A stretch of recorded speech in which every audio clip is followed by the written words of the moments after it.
I want to just tell you one little story. It happened to me several years ago when I was in China. I'm going to China since 1995, so I know some about China. And there was in the conference, there was very busy conference with people from all over the world, but you know, the time was even the beginning of this opening from China.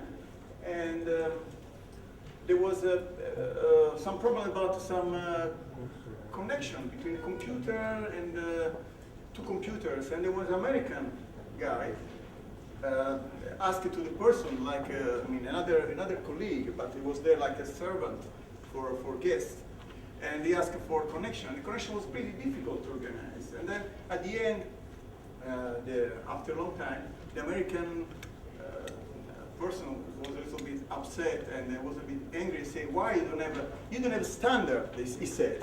And then at that moment, after half an hour, the Chinese tried to help him. He could not resist anymore. He said, "We have our own standard," he said. So I was a little bit surprised, Americans. What do you mean your own standard? Okay, we are 1 billion people. We have our own standard, so you have another standard. So it's different. We have to collaborate, we have to discuss about that. I want to add him, be careful. One day will be your standards, but I could not continue because it seems I want to just to push people in that direction, and I don't like it too much.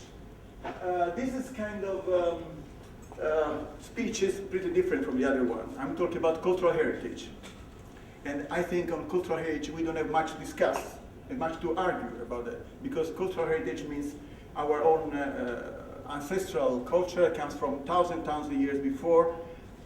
And then we can share with everybody because it's part of humanity. It's not part of one country. It's not part of a regional. Just because they can keep, they can preserve, they can make a conservation about that. But they cannot. I mean, they should be open to everybody, and everybody agree on this field because at the moment it is this way. So these are people that in my group, in my team. You can see that about 15 people are Italian and other people from other university in China, Yangtze University, more than 10 years we collaborate, and Fuzhou University the same, and recently we collaborate with yicgg2008rome. This is a very strong group, archaeological group. We talk about 3 different provinces. We see here there is Sichuan, and there is also Jiangsu province near Shanghai, and then Fujian is on top. So Sichuan, as you know, is part with after the earthquake, and in Jiangsu is northern part of Shanghai, and we will see also Fujian is the south of China. We start from the south. In Fujian we study about the Tulou. Tulou is a sort of earthen house. It can be very small, like 10 meters radius, or it can be also 40 meters radius. So it's like a little city. And they call this outside, or mostly are without windows, just because protection, like fortress. And you can see from here, it's just a big wall, a big entrance, a big gate, and the big wall here only on top there's some opening also to defend, you know, to shoot or to do other things. So the people are inside, they are protected in some way.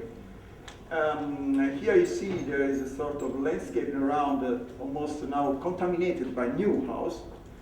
And there are some round house here much clear, round house and square house. Inside is a courtyard. And also the landscaping around is pretty nice because there are some terraces of rice, cultivated with rice. Just last year, I mean, we went there from more than 10 years, but only last year, the final process to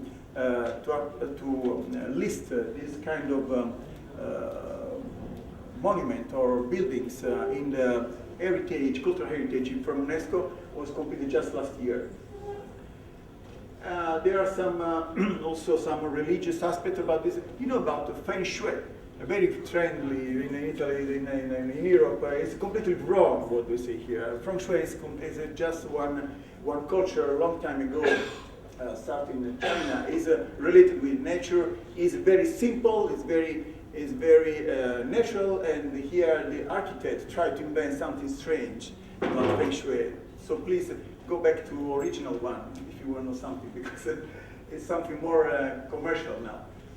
Oh, here is a, you see here, this is the internal part with one very complex of this kind of tulo. Tulo means earth house, and inside there is a sort of symbol. I call here bakwa. I'm sorry, I speak some little Chinese, not so much, but bakwa is the symbol of a compass.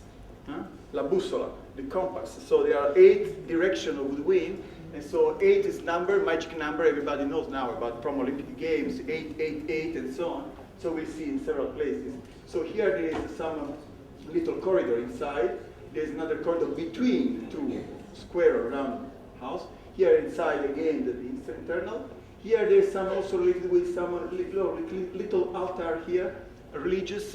I cannot tell you it's Buddhist or something. It's just related with some religion. Everybody has their own religion. Even if you go somewhere far, everybody wants to dream to have somebody to meet in another world. And here there is a little well. And here, if I can get, I think I should use this one. I try to use this one to give you an idea about some little fancy moment. Let me see if I can do it. I will do it this way.